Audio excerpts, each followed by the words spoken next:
because you may have the training or your family has a special pedigree, but because you know in your heart of heart, you have a passion.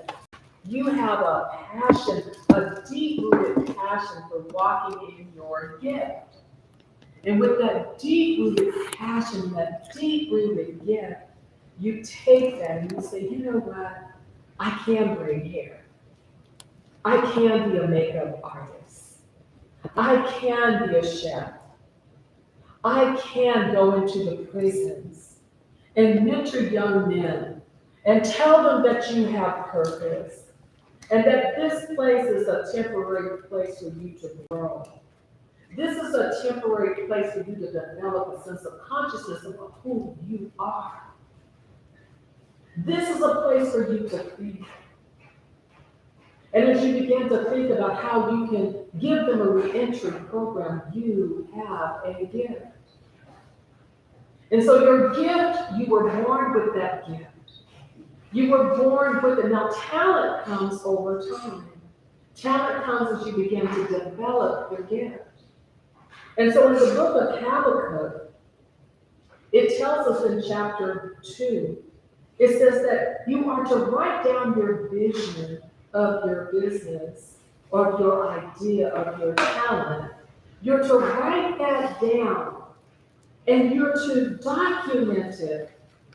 And then that the herald, the news will run with it and tell others. Because if you don't write down your vision and your dreams, they remain just dreams. And what do you do when you're dreaming? What do you think you're doing when you're dreaming? You're usually what? Fantasizing. You're usually asleep. You're usually asleep. So when you dream, sometimes you can daydream, but you're stagnant, you stop, you're daydreaming. Most people are not functioning when they're not doing anything with their daydreaming. Sometimes you can sit and you go into a trance of daydream. But usually a dreamer is asleep. And if it's not written down, it's just a dream. And if it's just a dream, you're still sleeping and you're not putting any action to it. So that's why in the book of Habakkuk, he says, write the vision. You have a heart desire in you, a vision of something you want to do. That's what today's workshop is about. You're going to write down what you envision. As long as it's a dream, it's up here. But when it makes it onto paper, it becomes a vision. And then you take everywhere you go, you should have a journal that you can document more and more information about your vision. You might meet someone and they share an idea. And you never tell everyone the details of your vision and your mission because God gave it to you. Some people may not even be interested. Some people may even laugh and say, oh, you can't do that. You haven't gone to college. You don't speak well. You don't know math. You have never known what it's like to live in the trenches of homelessness. How can you speak to others who are homeless? How can you speak to people who have lost everything? But you have a vision and a passion for God. So I want you to write today. You're going to be writing some ideas. And so I need to get you a handout. And so if we can get your handouts to you, come on over. I have handouts for you. You have 5 pages. Well, there's 5 sheets here. And so we're going to get your handouts to you. And we're going to talk about why those visions and those dreams stand beside the beds of those who have not walked in their purpose. And they stand there angry because they want to be written down. They want to be written. Here you go. There's 5 pages. And there's a note taking. Thank you so much. And you need one also. Perfect. So let me go ahead again. My name is PHINSEE, CEO and founder of The Business Launch. You can visit us at thebusinesslaunch.com. I'm so grateful to be here at the conference Miss Keisha Reepsey Hilton has invited me to. It's such an honor to be here. And this is typed, so you should get that. So I'm going to talk to the audience on that are viewing by line on the forms that we have, because we'll go through each one. And here we go. Miss Keisha. And here's some papers for you to take notes as well. Thank you. So, as we begin to walk through this, you're going to have an assignment for you. For the audience that's joining us by online, we have these documents for you, and we'll make sure that we get you a copy. We'll send you an email outlining the various copies. So, but let's walk through this. When you have a vision, the first thing you want to do, you want your God-ordained revelation. A revelation is what? Something that you have knowledge of, you gain knowledge of. You know, if you're sitting somewhere and all of a sudden you're doing an algebra, and I don't know, I remember when I was taking algebra and pre-calculus in these classes, and I remember sitting there going, these formulas look crazy, right? And I would sit there and just go, x, y times 3 equals, and it would give me the answer. And then I would have to figure out what the x and y meant. But once I saw the value of x, then I was able to determine the value of y. That's called a revelation. I was able to understand that. And it's the same thing. Someone may explain to you, they may tell you how to bake a cake. And you're looking and saying, okay, there's things in baking a cake that I don't know. How does the cake rise? Well, there are certain things you put in the cake for it to rise, right? Now you've got understanding, okay? So that's what we talk about. We talk about getting the revelation. Now, when you have a vision and a dream, and you say, how am I going to work this out? How am I going to get this business off the ground? And the Lord will begin to speak in your spirit if you will pray and just listen. So I'm going to start with prayer for those in the listening audience, for those of you who have joined the session here, the session today live. Father, I come before you, Lord God. Father God, of each of your servants, Lord, each of your people, Lord. I come before you, Lord, for those who have not acknowledged you as their Lord and Savior yet. And Father, Lord, we just come, Father, asking that the eyes of that you will enlighten the eyes of their understanding on how to start a business God's way, your way, and to seek you, to sincerely, earnestly, Lord God, seek you.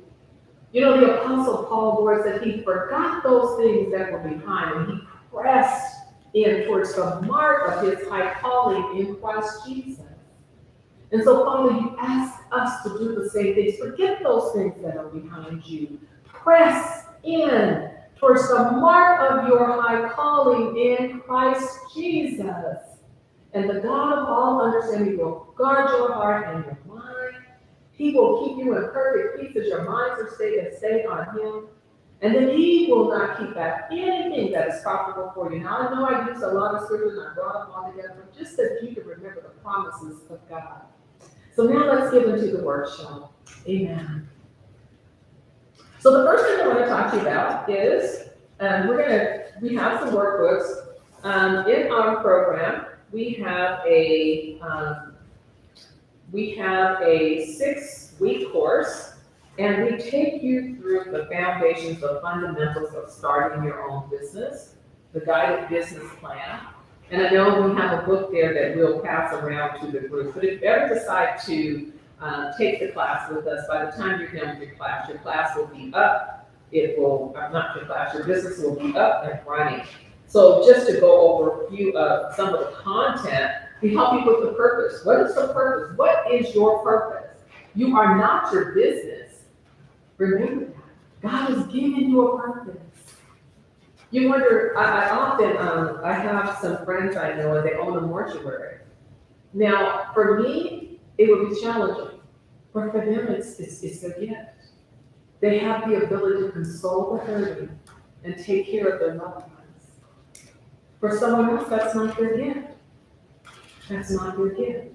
And when you acknowledge the gift, God will help you build that talent to do it. So purpose.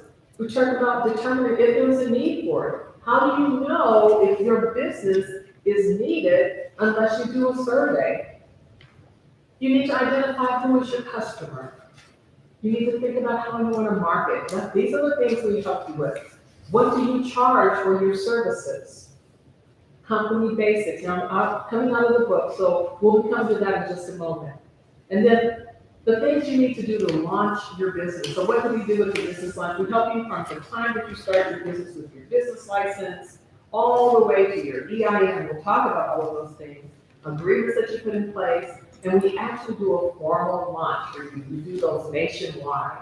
And what we do is when you decide that you're ready to launch that business, we come into a wonderful setting where there's light hors d'oeuvres, and your product or service is there, and you're listening to music, and you invite your potential customers to come in and taste your product or see some, taste if it's a food product, or to see some of your apparel, or just to hear about your services. And they come in and you have an official, back in the day they would call it a red ribbon cutting ceremony. And then we talk about what are business terms. You need to know those. And then we have to do a business plan outline. We're going to do that today. That's what we're going to spend our 45 minutes on. We're going to do a business outline. And we show you how to do a one-page vision, mission statement.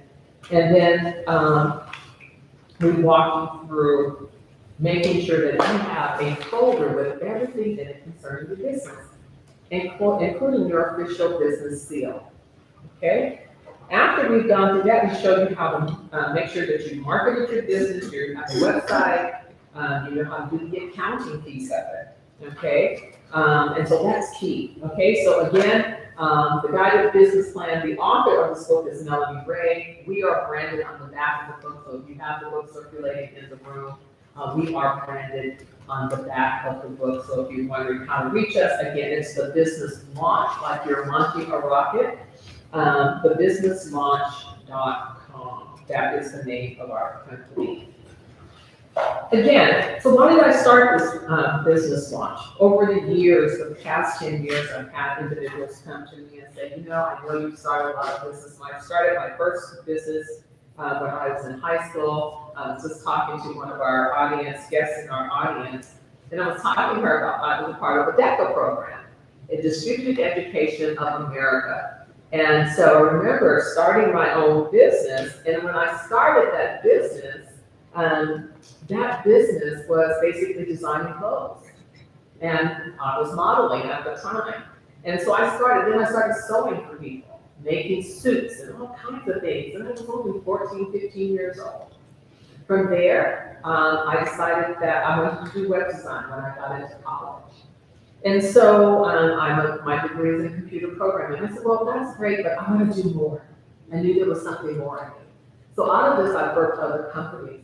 And those companies have been service companies to help single moms, help individuals learn more about technologies and the like. What was my vision? To serve first and to be creative. That's my vision.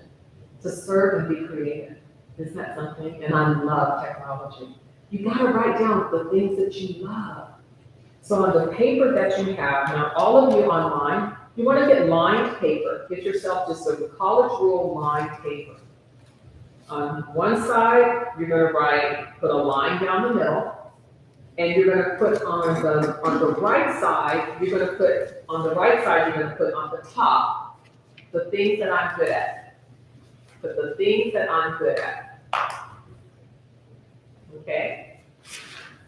Put a line down the middle, and on the left side, you're going to put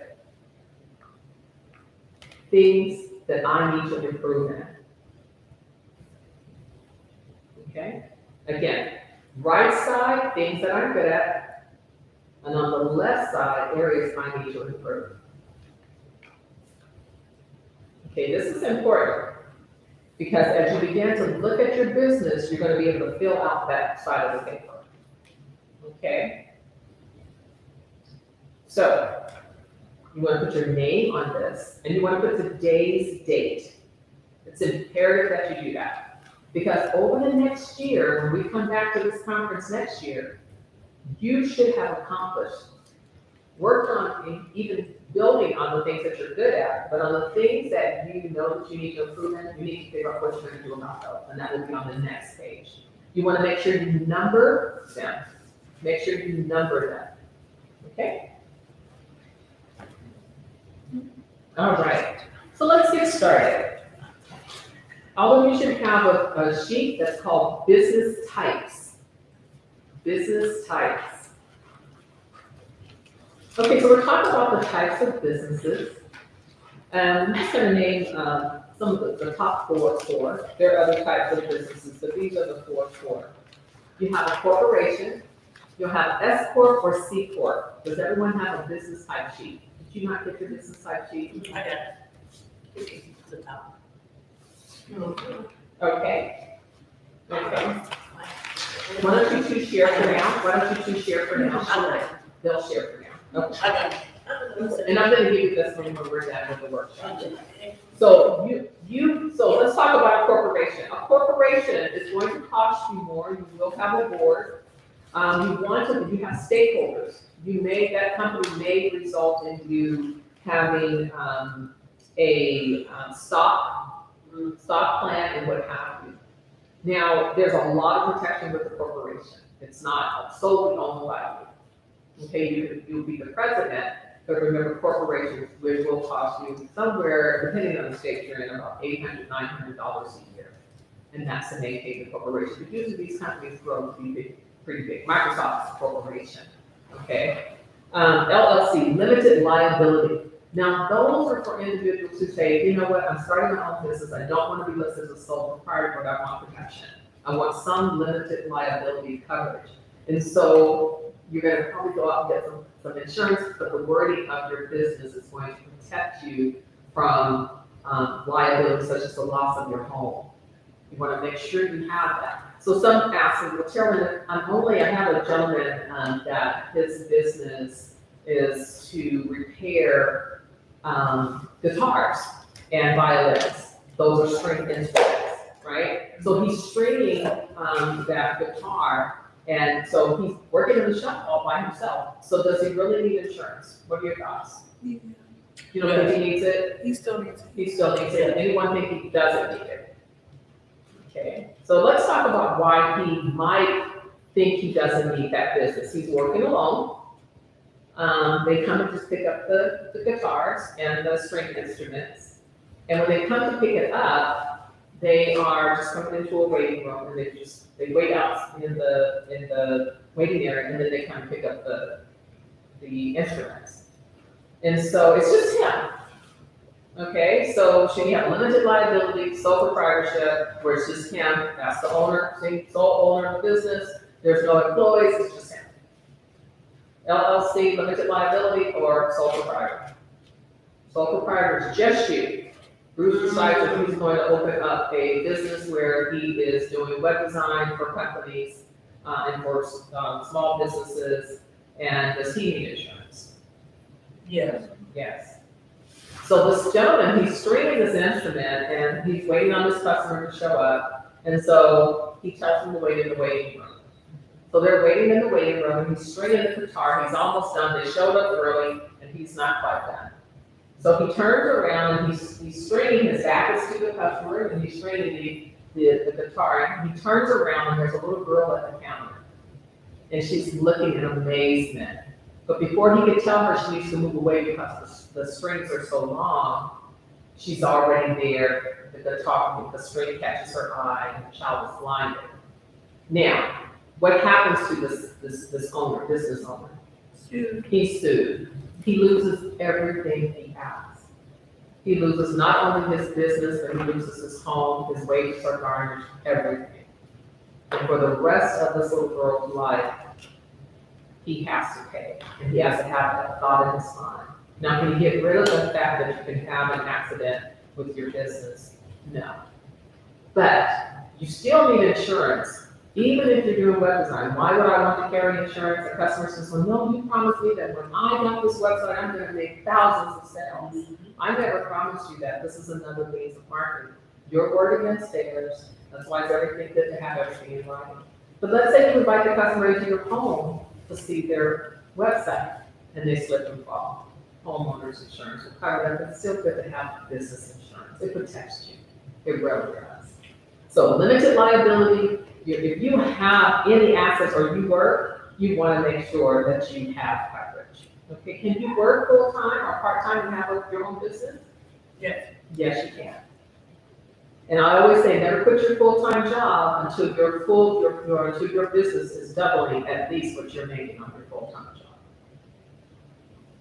So, nonprofit. A nonprofit is not your business, it's a community business, but you are the CEO, founder, and president. You have to have 3 different people that are on your board, and if that business ceases to exist, you need to take all of your business, all of that nonprofit transactions that you do, and all the support that you do for the community, and find a similar nonprofit.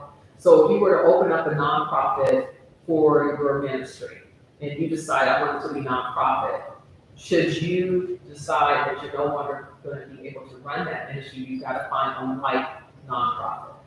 You cannot just decide to absorb the assets, okay? Oh. You cannot do that. So you need to have a DBA. Does everyone know what a DBA is? Yes. So Steve Jobs is the CEO, is the founder of Microsoft, but his DBA is what? Steve Jobs is the founder, but the DBA is doing business as his fictitious name is Microsoft. Okay, Bill Gates is his name, Bruce is your name, but if you decide to open up a boxing gym for young men, the name of your company would be Bruce's Talent Boxing and career coaching, right? That's your DBA. You're doing business as an assumed fictitious name. Your EIN, you need an EIN to open up a bank account. You have all of this on your sheet right here. It's all there, okay? Have everything you need to start your business. You want to have a domain name. So what's a domain name? Microsoft.com, okay? Google.com, that's a domain name. You need to have a business license. The Dun and Bradstreet number, that number is used whenever you're applying for grants, okay? The D&B number. Now I'm doing so high level because during class I go through all of these. You may require permits. Now, if you have a company where you are working with hair, animals, food, then you're required to have some type of permit. If you're selling things, you may need a reseller's permit, depending on the state and city that you're in. Now, I know in some states, if you're going to be doing certain types of hair, you may not need to have an esthetician's license. So there are times you'll need a license, and other times you'll need a permit. Okay? Let's keep going. If you are renting and you decide to start a business and the customers are coming to your home, you need to get permission from the landlord. So you want to be very careful, especially if you're providing, if you have a Bruce decides he's going to start a barbershop and he's going to have open up a brick and mortar. What is a brick and mortar? Building. A building, a physical location. Bruce decides that he's going to do a brick and mortar. Or Kay decides that she's going to open up a salon where ladies are renting their booth, or barbers are renting booth from her. Then what she's going to want to make sure that they don't come to her home, they're always going to that location. Never have your customers come to your home for services. Okay, and the reason being is that property, if you're renting it, does not belong to you. So the landlord has to assume responsibility for anything that happens on their property. We're trying to encourage individuals, especially those that do hair and putting perms in and things like that, and they're renting, and all of a sudden the landlord decided that they forgot to tell you that they're gonna turn off the water. And you got someone with perm in their hair. You gotta think about those kinds of things. And I can't emphasis enough, you must have insurance. Companies, I don't want to give all the plugs out, but Allstate, State Farm, they have insurance, and you can reach out to them. On the bottom of your sheet here, a couple of things I put here. 7 proven steps to launch a successful business online.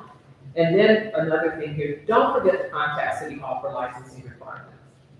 Okay, if you're gonna open up a venue for folks to come and do collaborative where they just come and meet in a place like this, and you have a little coffee area over there, and this is your building, it's called a collaborative workspace, then you definitely wanna make sure you have your city permit.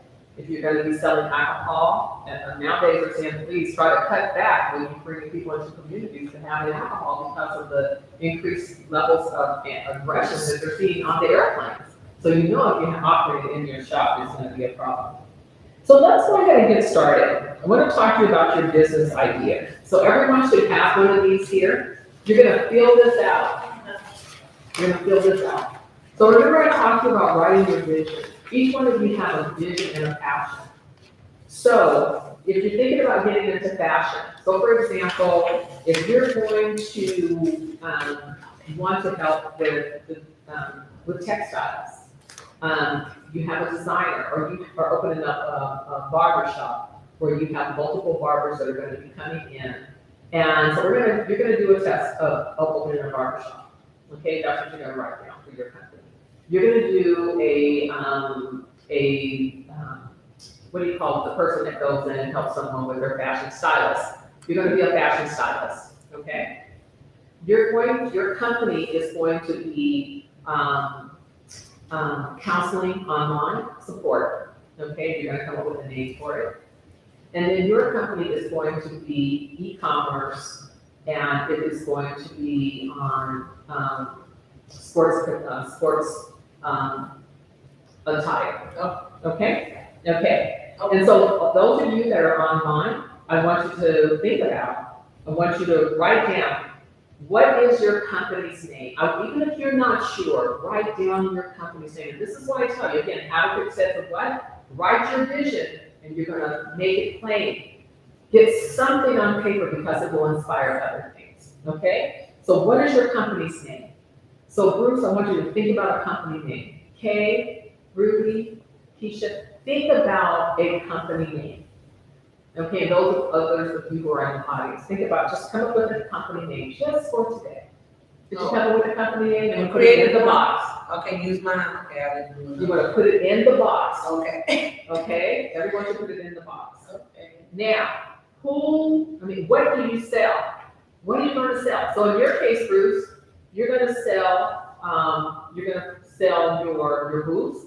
You're going to sell the barber chair where they can come and sit in that chair. You're going to basically rent chair rentals, barber chair rentals, and you're also going to sell maybe beard shaving cream, and also other types of shampoo. So you can put that right small. Okay. Okay. You're going to put, what are you going to sell? Your service. You're selling a service. Okay. You know this product, and then Bruce is also doing product and service. Okay, now you may decide that as a part of your program, you may design an app that helps them after you left to determine what kind of clothing they should be putting on. Okay? All right. Because depending on their size, there are certain things I just can't wear, because I'm trying to hide this waistline maybe, right? So you may say, hey, you may do better with an A-line. So you want to show me how to pick out nice A-lines. My color is not vibrant red, it just doesn't work for me. So you have done your color matching for me, okay? So yours is a service. Now in Ruby's case, now she is going to put counseling service. What do you sell? Counseling services. And then we're gonna say, what are people willing to pay? So let's look at, what are they willing to pay? You're gonna put a range. You're not gonna put the exact amount. So renting a booth at a barber shop, for a barber shop, you may charge them a monthly rent of probably about $200 to $300 a month, and that's low. We'll just say $300 per month, and let's say you have 5 barber chairs there. So you want to factor in the fact that, okay, how much is my rent for that space? If your rent is $1,000, then you're probably going to charge each person probably somewhere around $1,000 a month for their chair. okay? So 1,000, and you're gonna say times 5. Just put times 5. Okay? Then you take the arrow and you go down. What prompted you to start your business and why is it needed? Now I think each of you can talk about it. You have a gift for passion. You have a passion for passion. Okay? And making sure that women and men put their quintessential best. You want to see people delivered. You want to see people live Zoe kind of lives, happy lives, lives that are joy-filled, lives of purpose. And Keisha, people being able to celebrate and recognize, their favorite sports teams and being encouraged. And then for you, giving barbers who, a lot of times you're working with a lot of young men who may have come out of incarceration and say, all I know is barber. Well, hey, I have a booth for you when you come out, right?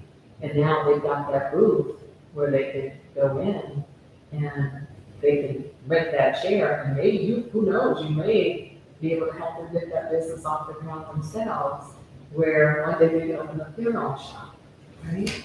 So you want to think about that, all right? So those are the kinds of things we want to talk about. So, and ladies and gentlemen online, just know the names that I'm using are not their actual names. We do use fake names for the sake of this video. So what prompted you to start your own business? And you're going to fill that blank in. Are there a lot of people who will buy or sell? Now, is every business for everyone? No. Is everyone going to buy your product? No. No.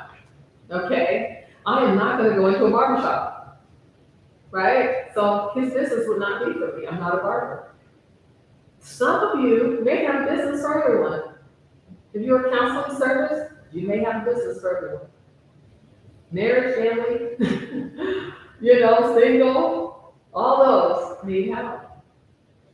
For fashion stylists, some folks want to sell their children from the time they come out the womb. Okay? You may have everyone. Okay? And some people just won't care. That won't be your customer. Right? Okay, and Keisha, not everyone will be your customer. Not everyone is into fashion. But these conferences, a lot of folks, it depends. You want to say what age group. So you want to put down your age groups that you target. You want to put the geographic area that you target. Well, I have parents that market their children what team they want them to have. See, and so then you want to put down parents, you want to put down students, and you may even put down schools. Yeah. Okay, so that's your who. So we talked about the what. What is your company name? What is your product? What are people willing to pay? What prompted you to start your business? And then the who. Who is going to buy your product or service? Okay? Who is your competitor? Who is your competitor? Each of you have competitors. Now, for you that are as a fashion, basically advisor, some folks start small and then they go all the way up to your high-end entertainers and work side by side and travel with them. Pick out their clothing, they have it ready to go always. Okay? And so when I think about, there are individuals that I've watched who have gone from just being sort of fundamentals all the way to the fashions that the design work that they do, and they reach out for designers of like-minded to dress the entertainers or to dress politicians or to dress high-end individuals. So these could be people in corporate, they could be people everywhere. So who are your competitors? For you in the fashion styling, it could be Macy's, it could be Nordstrom's. They do have, Nordstrom primarily does have someone to help walk you through the store, but you also have someone along the pop shop. Your company would be more personal. You're an individual personal stylist, right? So you're gonna work with that person from head to toe. You might say, hey, you might wanna look at your makeup, you're gonna be on camera, you might wanna look at putting on lashes. You might wanna look at, your no white on camera. That's a no-no. I have a white one protected with a jacket. That's a no-no on camera. For whatever reason, the white causes it to blend down, especially on green screen. Okay. Who is your typical customer? We talked about that. So your typical customer could be, it could be an individual who already is a barber, that's been doing barber work out of his garage and needs to have a location. It could be a lady who only cuts hair for men. It could be your customer is also their customer, because you want to make sure that barber site is inviting, that the men are wearing a proper attire. You know, and then you might set a stage to say, in this barbershop, we don't allow certain types of music. It's a very professional barbershop, and you're doing it God's way. And that's what you keep in mind as you look at your business as a personal stylist. Hey, you may not want to style someone that says, well, I want all of this out, and you might say, this is my standard, and you set that standard when you put your contract together with them, right? Okay, if you drop down to the next box, how will they hear about your business? That's how you market. And so we go into detail on that, and then how much does it cost you to start your business? And that's why I say keep your day job. Keep your day job, because you want to build the money up. It's called owner's equity. Owner's equity is the money you save up to start your business. Okay, so at this age, I can take some money out of my retirement a little bit to start a business. But I am going to pay on income. I'm basically added to my gross annual income. So I try to discourage you from doing that. Save your money. Look for investors. How will you pay? You could get investors. In your case, Kay, you might even look to companies like Macy's and say, I'd like to get some of your products, style them with individuals, and they may be a sponsor.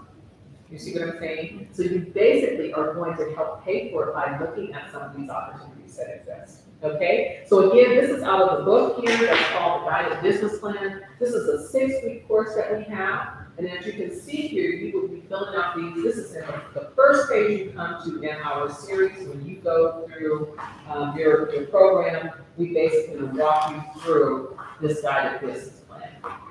And we're almost done. So once you keep in mind that when you do this program with us, by the time you're done, your entire business is off the ground. Last but not least, I want to go over 2 more things, and we are going to be done. Now, I gave you a sheet, and on that one sheet, it's going to be putting together your business plan. So, the outline that I gave you will help you determine if your business idea is feasible. In other words, does it have potential to become a successful, profitable business? Just because you have a business idea and it seems to be successful does not mean that it's financially successful, or even that it's going to be something that you should attempt to do.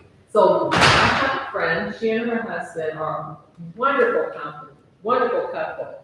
They have opened up, I believe, almost 10 wing stops. 10 wing stops. And they opened up 2 fat burgers. When they first started, they opened up 1 wing stop in Bakersfield. Now, why didn't they open it up in Long Beach, California? Too much competition. You had hot wings, you had everything wings, you had Buffalo Wild Wings, you had all these other places, but they didn't have one in Bakersfield, right? So you want to start thinking about location. But with that location, what customer are you trying to draw? So why not get it near a stadium? Why not get it and put your business in near a park? So while that child is out on the field, and dad said, hey, we got a break here, let's go and get our hair cut, son. We're gonna go get our hair cut and we'll go ahead and go back. Now they're taking the time, go get their hair cut, got something to eat, and they go back to face part 2 of their day. Right? You want to choose an area where you know there's going to be a big population, but you want it to be a nice area where you're not going to have graffiti on your walls and all of that, right? So, and just because it's a good idea for someone else and they're doing good, it doesn't mean it's yours. Just Keisha. Have they migrated back to Long Beach? So actually, yes, they're still actually living in Long Beach, but they have opened up, I think, oh gosh, they've gone from just Bakersfield, where they have 4 Wingstop and a fat burger, trailing back down to Long Beach, where they have other stores along the way. Okay, but sometimes you gotta go out, They do. come back in. Right, they're back here, they actually live in Manhattan Beach, right on the water. Oh, But they started off in a small little home in Yeah. Long Beach. What did they do? Save up your money. So you save, you said, out of every paycheck, I'm gonna save $20. Out of every paycheck, I'm gonna save $200. I'm gonna tithe, I'm gonna give my money to the Lord, I'm gonna be a giver. I'm gonna give my 10%, and the Lord said he will bless that, right? yes. So then, now here they are, able to buy their own waterfront home. First bought their waterfront home, but they started with a small house, and what did they do? They came together as a couple, trusted God with their finances, and they actually, as a couple, have a book out on how to bring two hearts together to run a business outside. That is so good. See how important it is? So when you look for a spouse, you want to make sure your spouse is coming alongside you. That spouse has the same level of love and compassion for the things, maybe not the same thing that you do, but the things that God has given you to do and that God has given him to do. And now it hurts you, and you cross-pollinate, you bless one another, you help each other. That's so important. There are dozens, if not hundreds of things to consider and address when writing a business plan. So when you get, after you write your vision, you want to write down your business plan. So let's go over real quick. You're completing a simple outline will help you determine if you want to move to the next stage of writing a full business plan. Keep in mind that a successful business plan are based on facts and not wishes. What is your idea for a business? So in your case, we did the barbershop, right, Bruce? Yes. Okay. Who's going to buy and what you sell, and how will you communicate that? We know that. How will you supply it? So you're going to have to go to a barber, just like the nail salons. You know they have those special chairs. Well, same thing for barbers. You've got to look for barber chairs. You've also got to make sure that you have sticks there. They're going to wash their customers' hair before they cut it, right? Things like that. And then, let's look at the last couple of items here. If you're gonna sell product, who are you gonna have? You're gonna come up with a product, maybe you're gonna put olive oil in your men's oil, coconut oil, other types of oil for beard design, for beard care, mustache care, and hair care. So who's gonna come up with that product? You always want to start with one side of your business first. Don't try to do them all. Okay? You want to start with one side first. And where will you get the money from? There are certain things that are called, that you can go out and they'll help you raise money for your businesses, okay? So we talked about that. And then once you're ready to get started with your business, I gave you an outline of a company. It's the John 3:16 Christian School, a nonprofit school, but they make a profit. I work for a huge organization and they're a nonprofit, but they make money, they gotta pay me. I'm not gonna go there for $8 a day and not get paid. And so you always wanna think about who is your customer, and then who's gonna help you run that business. Do not try to run a business on your own. You'll wear yourself out. You do need to have help. You have to have help. Find someone that you can trust, write out their roles and responsibilities to help. Okay? Whether it's registering people for a conference, or making sure they register to meet with you this week. In order for you to be successful, you want them to do the administrative work and you do your gift and your vision. So if you're having them register or schedule the appointments, they're gonna keep you on task. They're gonna say, you have 2 appointments today. And here are the customers, and here's the list, and this is what they're asking for. There is software out there for all of you. And when you're ready for software, our company also helps you with your software to fit your company, including the barbers. There is software for them to go to the site, register for appointments with those barbers. Okay? So I hope this was helpful for you all. I'm going to go ahead and pray that God will bless you with the vision and mission for your business. Yes. Your virtual, the virtual assistant. Yeah. Now, explain that. I know we talked about that. So another company that I do, and the CEO and founder of, is called Zip and Go Assist. It's a virtual assistant staffing company. We are just starting to launch.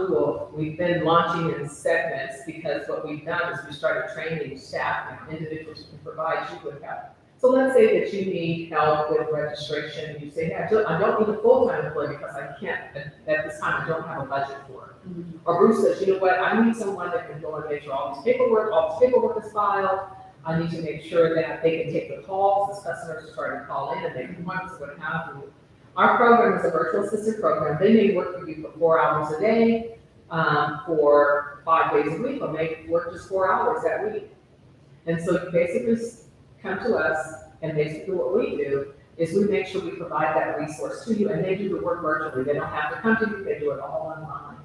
And then now if you meet them in person, they will show up in person to try to find someone in this area, and we train them first with workplace readiness, and we also teach them about how to use technology to support small, medium-sized, and large businesses. Okay. Our training partner that we use is a Microsoft certified training partner that's a worldwide training partner. So we don't want you to ever try to do it all on your own. This is not this, you know, one thing I love about what Habakkuk said, he said, write the vision, make it plain that they, he didn't say just you. When he said they, that means you got a team. And they're running and telling, hey, we got this business over here. We got this service over here. They are running with it. And they're telling others. And all you do is you show up and walk in your vision. You walk in your purpose. And you walk in your talent. I hope that helps. So if someone wants to work for your company in a different state as a virtual assistant, do they need to contact you? How does that work? So I'm thinking about some people I know. Right. ZipAndGoAssist.com, go to the contact us page. ZipAndGoAssist.com, go to the contact page. We provide training. We are providing a lot of free training right now. And I do want to tell you, we are, today, we are doing an artificial intelligence class for women of color. We basically had an opening for 1,000 women to get $5,000 worth of training. And we are also offering training now in web design, artificial intelligence, of course, how Microsoft Power Apps, teaching you how to build a computer from scratch, fundamental things, understanding how to use computers, how to use the different browsers, how to use Microsoft Teams, how to use Zoom, Google Docs, how to update your LinkedIn. Some folks don't really understand how important LinkedIn is, because that's how you make your connections, business connections. And I'm going to leave you with this. If you're the smartest person in your group, don't lose sight of those individuals. They're going to need you and you're going to need them. But you also need to find a group of people who are already walking in the area that you want to walk in, that are making the kind of income you want to make, that have those core values that you have. And I want to say core values first, because if they don't have the core values, they got money the wrong way and not God's way, you're going to find yourself in a position where you're going to look back and say, well, these people are cheaters, they're liars, they're stealers. But when you find people that have that same passion and drive that you have to walk in ethical, godly principles, and then you see that these people are making proper money, they show you how to save, how to invest in stocks and bonds, and things like that, make that your core group. Spend time. And one of the things I want to tell you, don't go to them and bum rush them with, oh, hi, how you doing? And be so anxious and make them like God. So do that. The Bible says that if you lose confidence in man, he said they'll make a curse to you. But what you do is you say, hey, how can I serve? If they have any events going on that day, work the registration table.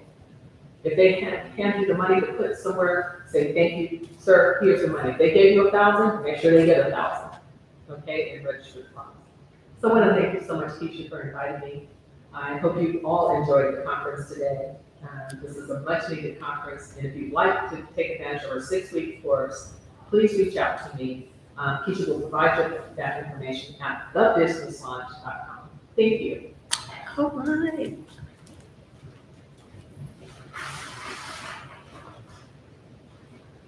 So I hope y'all enjoyed Ms. PHINSEE. I told y'all she was smart.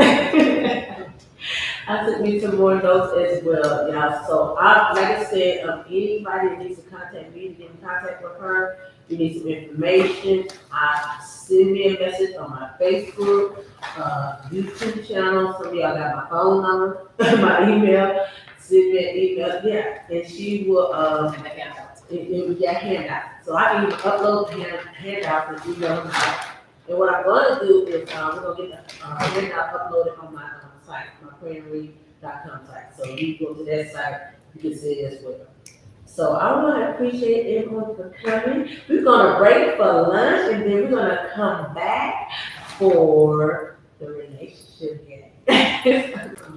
So again, thank y'all for coming this morning, Entrepreneurship Day, and we'll be back after lunch. Okay. Bye. Y'all make sure y'all eat healthy too. All right.